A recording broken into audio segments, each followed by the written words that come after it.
Shalom peuple de Dieu, que le Seigneur vous bénisse richement partout où vous allez me suivre. Je viens devant vos postes remercier le Seigneur Jésus-Christ, notre Dieu, de nous avoir permis que nous puissions arriver à cette fin de l'année 2025 et de commencer une nouvelle année 2026 dans 3 jours. Alors, je viens vous souhaiter le vœu de meilleur, de grâce, de longévité et de bonheur. Je souligne, si tu avais quelque chose que tu attendais de la part de l'Éternel à cette année 2025 et que tu ne l'as pas reçu, ne perds pas l'espoir. Car notre Dieu n'est pas un homme pour mentir, ni un fils de l'homme pour se repentir. Ce qu'il t'a promis, il te donnera. Mais garde toujours l'espoir, car la Bible dit, David dit, j'ai été jeune, j'ai vieilli, je n'ai jamais vu un juste abandonné. Et toi aussi, il ne t'abandonnera jamais. De même qu'il n'a pas abandonné les justes de l'ancien, toi aussi il ne t'abandonnera jamais.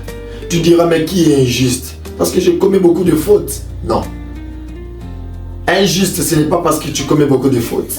Ce n'est pas parce que tu commets beaucoup d'erreurs. Non, ce n'est pas ça.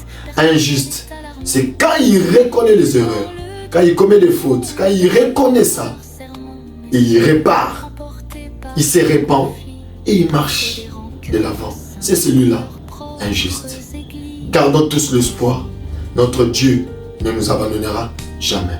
Comme il nous a protégés jusqu'à la fin de l'année 2025, c'est qu'il y a du travail à faire pour lui à cette année 2026 qui commence. Alors je vais lancer un tout petit message. Nous vivons dans les dernières jonctions des temps. Nous vivons dans les dernières jonctions des temps. À cet âge de la Odyssée que nous sommes en train de vivre, conformément à la parole de Dieu, Dieu nous avait promis que je vous enverrai un prophète. Il viendra avec un message. Il va nous ramènera nos cœurs à nos pères apostoliques. Ces messages, c'est ça notre patrie. Ces messages, c'est ça notre Seigneur Jésus-Christ. Quand tu dis que j'aime le Seigneur Jésus-Christ, c'est d'aimer ces messages. Tu ne peux pas dire que j'aime le Seigneur Jésus-Christ, mais tu abandonnes les messages. Non. Ces messages, c'est ça notre Seigneur Jésus. Ces messages, c'est ça notre force. Ces messages, c'est ça notre absolu. Alors je remercie sincèrement Tabernacle de la vie, de la confiance, de l'amour qu'ils portent toujours dans leur cœur pour moi. Tabernacle de la vie, que le Seigneur vous bénisse.